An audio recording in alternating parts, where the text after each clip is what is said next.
Economics. Alright, what else we got? Keep going, because I don't want to play no more. I noticed that when you hit the drum, I know you use a motor technique, right? Molar, yeah. And when you use that, sometimes it looks like you're hitting your shoulders. Do you ever hit your shoulders?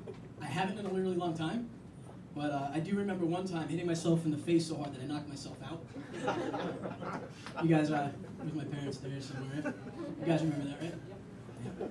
Yeah. My sticks do get very close to my face, and as the people I work with know, I wear glasses pretty frequently. I can't do that when I play because they always wind up getting falling right off my face. But I never usually hit myself.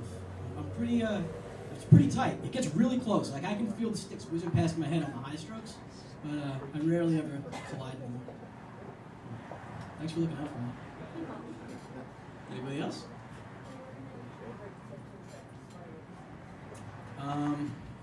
Let's see. I'm gonna figure out how G-rated I want to make this.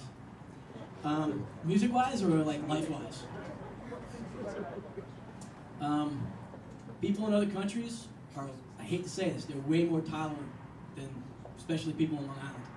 So that's one thing I've learned is that if you go other places and see how other people treat people, you can definitely learn a few things. As far as music-wise goes, I am a drum geek. I will sit there and watch every drummer at the festivals I'm at play. I don't care if they're like, 5 years old and they can't play, or if they're like 50 years old and they're a jazz master. I just want to see people play. So I learn from everybody, and I think 3 of the drummers right now that I'm like using as my biggest influences are Danny from Biohazard, because I've been teching for him and filling in for his shows. Just how round his beat is. I learned that just by playing with him. Mark from Taking Back Sunday is just a guy who just keeps getting better and better every year. And watching somebody who doesn't have a lot of formal training become the drummer in a band that is that popular and that respected, that was a good lesson. And my favorite drummer ever, Tony Williams. Just never got to see him play, but watching him on YouTube and things like that, I learned a lot. Did I answer that? I kind of feel like I didn't. What's up, Greg? How you doing? Anybody else have any questions? William!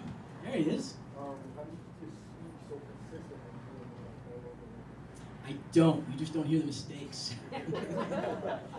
It's practice, man. You've taken lessons with me for a while. I'm big on mechanics and speed drills and coordination and stamina. It's like, I think that's the most important thing. If you can outplay your body, then you just have to worry about your mind and getting your ideas out of your head into your hands and feet. So it's just practice. I'm going to run through some exercises for feet today, because I didn't want to rehash anything that other people have done, and I haven't really seen anybody just go over simple double bass and how to build it. I see a lot of my students want to play double bass, and they just sit there and they go, and they're not working their feet out evenly and individually, just trying to get the mechanics of the moves down. But you have to get a stopwatch and a metronome. You have to practice consistently every day. Stick with a minute at every tempo. Just pick an exercise. Like, let's just say you want to play 16th notes around the kit. Start with your left hand, because that's probably weakest. Find a comfortable tempo marking. Just play 16th notes.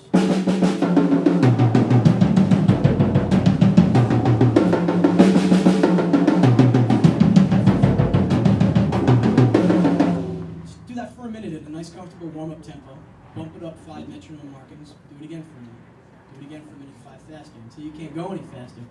And then start doing things like play a measure of 16ths and then a measure of 8ths, so you're getting some recovery going. So, like, let's say I do a measure of 16ths for my speed, and then I'm going to relax it and play a measure of 8ths. That'll be my jog and my sprint. So check it. Sprint. Jog.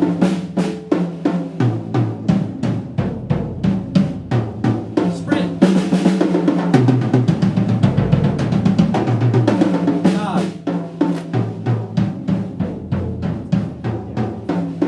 I'm big on the idea of working your hands individually before you even try to put them together to play a fast roll. Once you can get your hands moving quickly by themselves, when you put them together, you're just going to make your workload half. Does that make sense? Look at the floor, I'm talking to you. All right, anybody?